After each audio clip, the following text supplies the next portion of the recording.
Imaginez un endroit sur Terre si étrange, si isolé, que la NASA l'utilise pour simuler la vie sur d'autres planètes.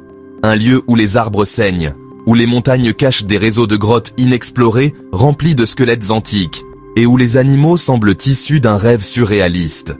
Perdue au large de la Corne de l'Afrique, l'île de Socotra n'est pas une invention de science-fiction. C'est une capsule temporelle géologique, totalement coupée du reste du monde depuis près de 20 millions d'années. Bienvenue sur l'île la plus extraterrestre de notre planète. Pour comprendre le mystère de Socotra, il faut comprendre ses arbres. Le plus célèbre est le dragonnier. Sa forme unique en parapluie inversé n'est pas un hasard esthétique, c'est une stratégie de survie extrême.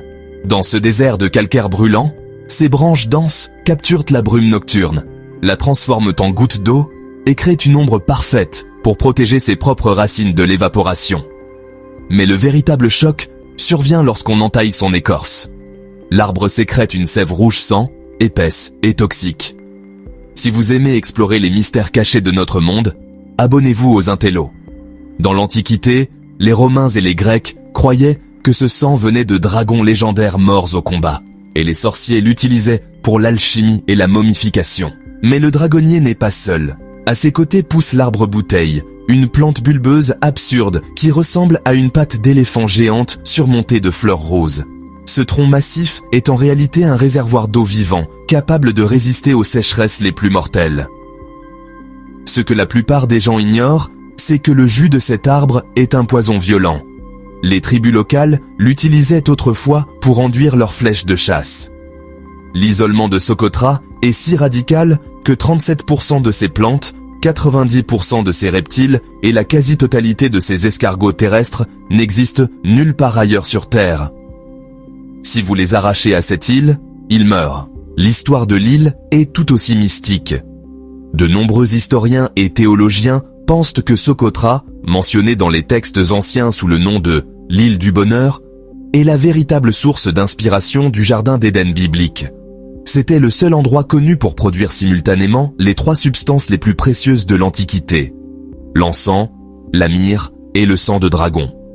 Les pharaons d'Égypte envoyaient des flottes entières au péril de leur vie pour piller ces arbres sacrés, considérés comme les larmes des dieux.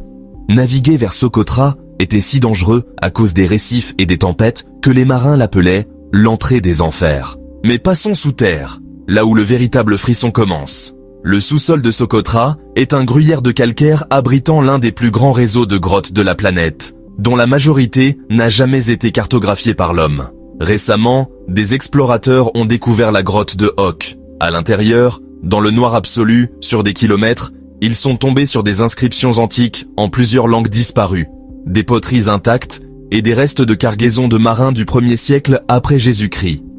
Plus terrifiante encore, certaines cavités profondes cachent des sépultures de civilisations inconnues, préservées par l'air sec, dont on ignore tout de l'origine. Laissez un pouce bleu si vous êtes fasciné par ces secrets anciens. La faune de l'île défie elle aussi la logique. Socotra abrite la scolopendre géante, un mille-pattes venimeux de près de 30 cm capable de chasser des chauves-souris en plein vol. Mais le phénomène le plus étrange concerne les serpents locaux.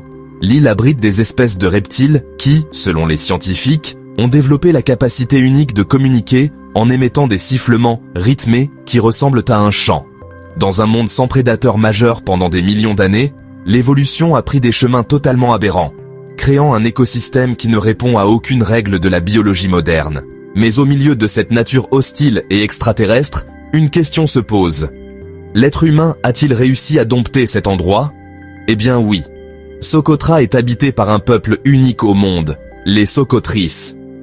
Coupés de la civilisation moderne, ils parlent une langue d'origine pré-islamique qui n'existe nulle part ailleurs et qui n'a aucun système d'écriture. Leurs coutumes, leur médecine secrète basée sur les pouvoirs magiques des arbres et leur mode de vie tribal cachent des récits si fascinants qu'ils méritent une exploration à part entière. Nous vous raconterons l'histoire incroyable et les rituels secrets de ce peuple oublié dans la deuxième partie de ce documentaire. Activez la cloche de notification pour ne pas la manquer. Pendant 3 mois de l'année, de juin à septembre, l'île subit des vents de mousson si violents que l'océan devient impraticable et que les avions ne peuvent plus atterrir. Socotra se referme alors sur elle-même, coupée du monde moderne, comme elle l'a toujours fait au cours de l'histoire. C'est cette barrière climatique indomptable qui a sauvé ce paradis extraterrestre de la destruction humaine. Partagez cette vidéo avec un ami passionné de voyages et de mystères. Et si vous pensiez que toutes les terres de notre planète avaient été entièrement domptées et explorées, détrompez-vous.